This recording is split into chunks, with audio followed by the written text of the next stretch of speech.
I am back in my utility closet to do some renovations. And what I'd like to do is pull a wire through this hole right there that I drilled, making sure that I didn't hit any of my pipes or any additional wires. So I got that drilled in there, and I'm gonna come down here and I want to put a plug in, and I want to set up a charger bank on here to charge up batteries, mainly because the one that I have outside, it gets too cold and the batteries won't charge. So I need something temperature controlled for charging batteries and for storage, because they'll last a lot longer. So I'm going to probably put in a couple shelves here and have a battery charging station. So that means I'm going to need a few plugs to make that happen. And then also I'm going to put in a light switch to control a light. This one, it goes out after it's been hot for too long. So I need something that's gonna give me a lot of light in here because it's a closet, but also not overheat. So I'm trying to decide whether I want to do like wall sconces on here or if I want to go into the ceiling. The disadvantage of going in the ceiling is I have to finish around them because I have all that popcorn on there that I want to take down. And then also I want to come across over here and drop down to put in a another outlet over here, because this bedroom does not have very many outlets. So it'd be nice to have an outlet here. So I like to keep my outlets up high. That way dressers and stuff don't end up in front of them. And I also don't have to bend over to reach them. And then I also need to stick another outlet in over here. So then I should have lots of plugs. And counting that up, I should be able to run that on one 12 gauge circuit, no problem, with a 20 amp. So I'm gonna calculate my battery chargers and make sure that I'm good on that. Otherwise I'll just pull another wire for my lights and call it good. But with these new LED lights, I mean, shoot, they only pull a couple watts, so it's not too big a deal. All right, on to the next thing. Okay, so the first step, I measured up 4 feet, made a mark on the wall right there. And all my outlets in here are 4 feet high in my room to the bottom of the box. So I made a mark there, made a mark on that stud over there.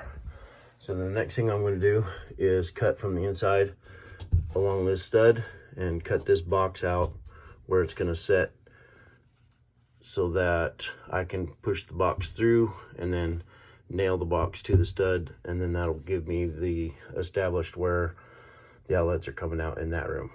So I'm going to work on that.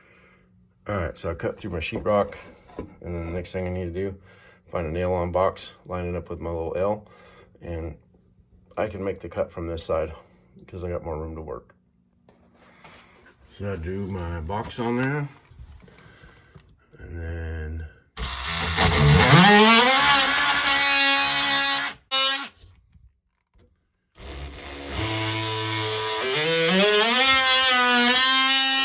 just cutting that out, and then I can nail my box in. Here's a outlet box that I scavenged. Make this work for nailing on the other side. So what you got to do is pull these nails out, flip it around,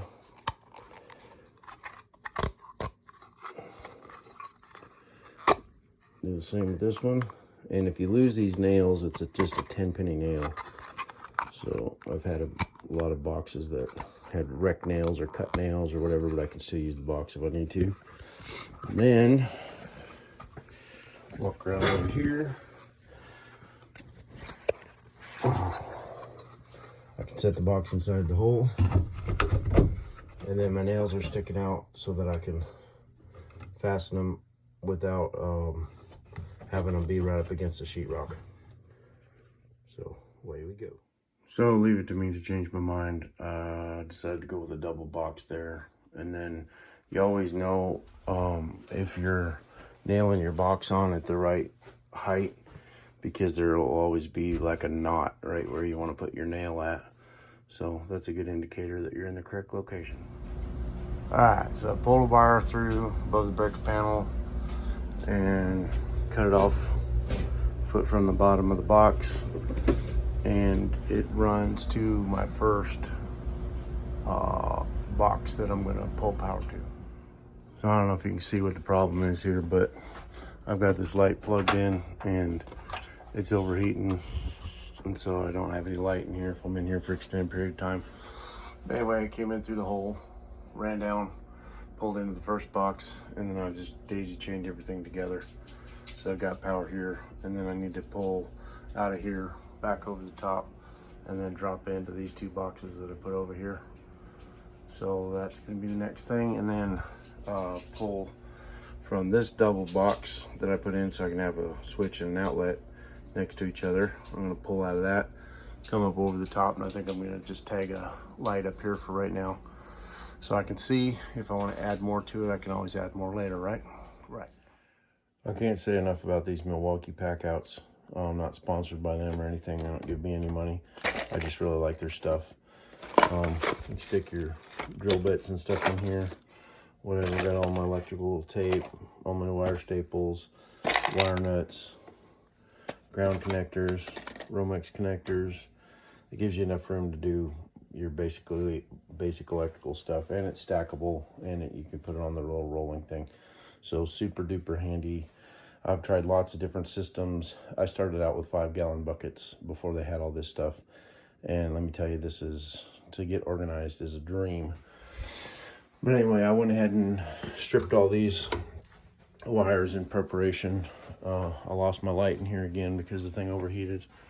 So I got everything stapled up and got these boxes in. I can either do outlets and put in lights like that, or I can just put in a small little LED light, and all these are stripped ready to go, and I got all those stapled down too.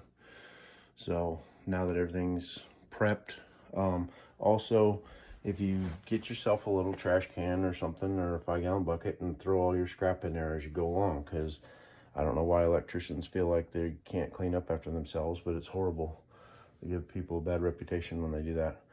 So anyway, just take a little box or basket or whatever, and throw your trash in there as you're going around and doing all your stuff, and then that way you don't have such a problem at the end.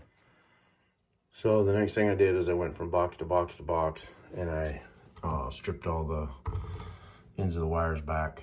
And then the next step I'm going to do is tie all my grounds together. Now, since this has 2 devices with a switch, I can leave 2 grounds hanging out here, put one to the plug, one to the switch if I want. So anyway, that's the next step. I'm going to get all my grounds together, and then after I do that, then I'm going to tie my whites together, my blacks together, and make a jumper for all my outlets. Then I cut some jumpers about, I don't know, 6 or 8 inches long or so. And then I have a white wire and a black wire that I can make jumpers out of. So I'll just strip both ends of this, and then they're ready to go to put my wire nuts on. Here's all my jumpers ready to go, all stripped out and ready. And you'll need more black ones than you will white ones, because the switches take a black one. And usually if I'm doing a bunch of electrical work, or I know I got a bunch coming up, I'll get a small spool of wire, scraps or whatever, and I'll strip enough of these to fill up like a Gatorade jug. And sometimes I'll do like 1 Gatorade jug with white, 1 Gatorade jug with black. And then that way I have everything all ready, and I don't have to slow down and do that and interrupt my flow. Okay, so I got my 2 ground wires here, and I got this little sleeve that I can sleeve this with, so I don't have to use a wire nut in there.